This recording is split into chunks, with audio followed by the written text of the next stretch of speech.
నల్లకుంట కేసులో నిందితులను అరెస్ట్ చేశారు పోలీసులు. భార్య త్రివేణిని హతమార్చిన వెంకటేష్ని ఇప్పుడు అరెస్ట్ చేశారు. 6 గంటల్లోనే వెంకటేష్ని పట్టుకున్నారు పోలీసులు. భార్యకు పిల్లల ముందే నిప్పంటించి అక్కడి నుంచి పరారయ్యాడు వెంకటేష్.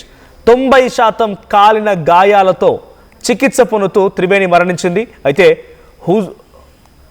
నల్గొండ జిల్లాకు చెందినటువంటి త్రివేణి వెంకటేష్ ఇద్దరు కూడా ప్రేమించి పెళ్లి చేసుకున్నారు. కొడుకు కూతురుతో నల్లకుంటలో ఈ దంపతులు నివాసం ఉంటున్నారు. ఇళ్లలో పనికి వెళ్తూ హోటల్లో పనిచేస్తూ కుటుంబాన్ని నెట్టుకుంటూ వస్తుంది త్రివేణి. ఇక పాప తనకు పుట్టలేదంటూ అనుమానంతో భార్యను వేధించాడు వెంకటేష్. ఎన్నోసార్లు భార్య ప్రాణాలు తీయాలని స్కెచ్ వేశాడు. చివరికి నిద్రిస్తున్నటువంటి ఆ మహిళ పైన పెట్రోల్ పోసి నిప్పంటించాడు భర్త. అక్కడే ఉన్నటువంటి పాపను కూడా మంటలో తోసేశాడు ఆ కిరాతకుడు.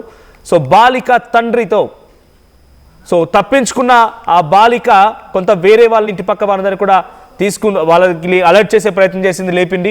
ఇక తండ్రితో పాటే కొడుకు పరారయ్యాడు. విజువల్స్ చూస్తున్నాం. అక్కడ తండ్రితో పాటు పరిగెడుతున్నటువంటి ఆ కుమారుడికి సంబంధించి విజువల్ మనం చూస్తున్నాం. ఒకవైపు